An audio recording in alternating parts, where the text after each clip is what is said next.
سکھر شر چوک پر فائرنگ سے نوجوان اکبر منگی جاں بحق، 5 افراد زخمی ہو گئے۔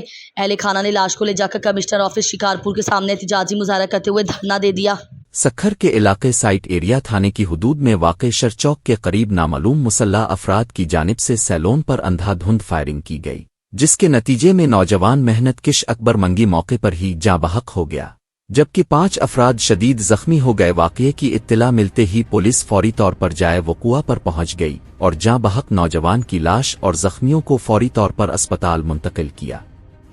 اسپتال میں ضروری کارروائی کے بعد مقتول کی لاش ورثہ کے حوالے کی گئی۔ جاں بحق نوجوان کے ورثہ محمد خان علی گوہر اور دیگر اہل خانہ نے لاش کو لے جا کر کمشنر آفس شکارپور کے سامنے احتجاجی مظاہرہ کرتے ہوئے دھرنا دے دیا۔ مظاہرین نے شدید غم و غصے کا اظہار کرتے ہوئے کہا کہ ہمارا نوجوان اکبر منگی ایک سیلون پر محنت مزدوری کر رہا تھا، جہاں وگن برادری سے تعلق رکھنے والے افراد ریاض وگن، مستو وگن، اسد وگن اور غلام ربانی جعفری مسلح ہو کر آئے اور فائرنگ کر کے اکبر منگی کو قتل کر دیا، جبکہ رضوان منگی، گلستان، محمد حسن، نور حسن اور عابد حسین کو شدید زخمی کر دیا۔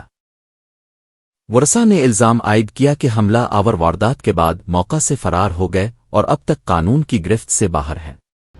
ان کا کہنا تھا کہ ہمارے نوجوان کو بے گناہ قتل کر کے ہمارے ساتھ ظلم کیا گیا ہے۔ احتجاجی مظاہرہ جاری تھا کہ SHO سائٹ تھانہ علاؤالدین فلپ وٹو موقع پر پہنچے اور مظاہرین سے مذاکرات کرتے ہوئے یقین دہانی کرائی کہ متاثرہ خاندان تھانے آ کر FIR درج کروائے، مقدمہ فوری طور پر داخل کیا جائے گا اور ملوث ملزمان کو جلد گرفتار کر لیا جائے گا۔ SHO کی یقین دہانی کے بعد ورثہ نے احتجاج ختم کر دیا اور دھرنا ختم کرتے ہوئے قانونی کارروائی کے لیے تھانے کا رخ کیا۔